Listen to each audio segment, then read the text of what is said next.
스승이 어느 날 제자들에게 말했습니다. 오늘 우리는 세상에서 제일 쉬우면서도 가장 어려운 일에 대해 이야기를 해보겠다. 모두들 어깨를 최대한 앞을 향해 흔들어 보고 다시 뒤로 흔들어 보아라. 스승은 시범을 보이며 말했습니다. 오늘부터 매일 이렇게 300번을 하여라. 모두들 할 수 있는가? 그러자 제자들은 이렇게 간단한 일인데 뭐 어려울 게 있을까 라며 웃었습니다. 이에 스승은 다시 말합니다. 웃지 말거라. 세상에서 가장 어려운 일은 가장 쉬운 일을 지속적으로 하는 것이다. 한 가지 일이라도 계속해서 잘 해내는 사람이 성공할 수 있다. 한 달 후 스승은 제자들에게 물었습니다. 매일 어깨를 300번씩 흔들고 있는 사람이 있는가? 제자들 가운데 많은 이가 자랑스러운 듯 손을 들었습니다.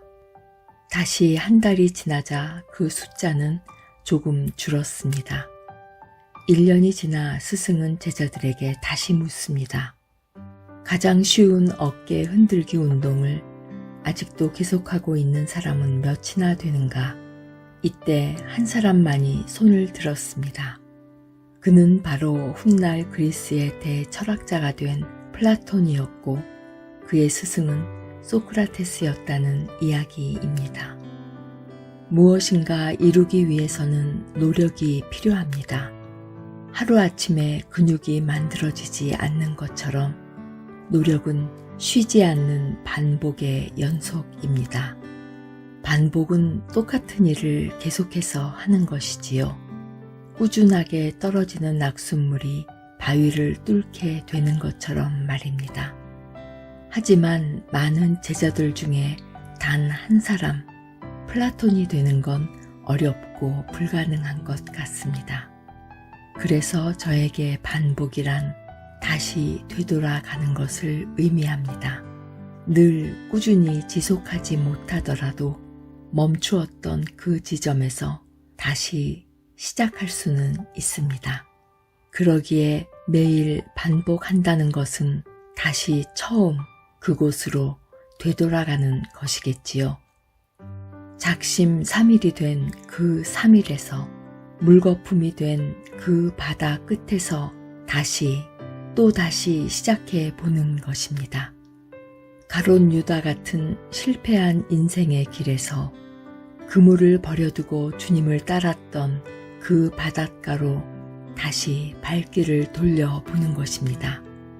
처음 세례를 받고 기도를 어떻게 해야 하는지 몰라 예수님의 마음을 느끼고 싶어서 하루 종일 주기도문만 읊조렸다던 어떤 이의 순수했던 그 첫 마음으로 되돌아가 보는 것입니다. 멈춰있던 그곳에서 다시 한번 숨 고르기부터 시작해 보는 것입니다. 저와 여러분이 잠시 멈추어 있던 그 지점, 그곳은 어디인가요? 조금씩 변해가는 계절의 문 앞에 서서 우리는 그 멈추었던 거기서 다시 시작할 수 있습니다.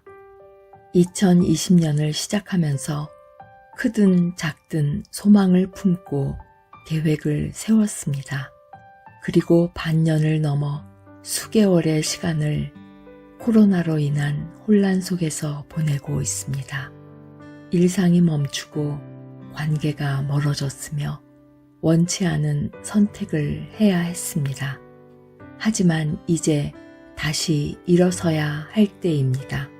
중풍병자를 들어 지붕 아래로 내려야 하고 안진뱅이를 미문 옆에 데려다 주어야 하는 제자된 삶을 꾸준하게 살아야 하는 것, 그것이 예수의 사람으로의 정도를 걷는 일이라 확신하기 때문입니다.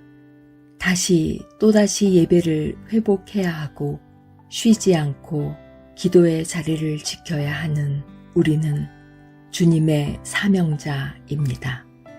아침의 쉼표 황미경 사모였습니다.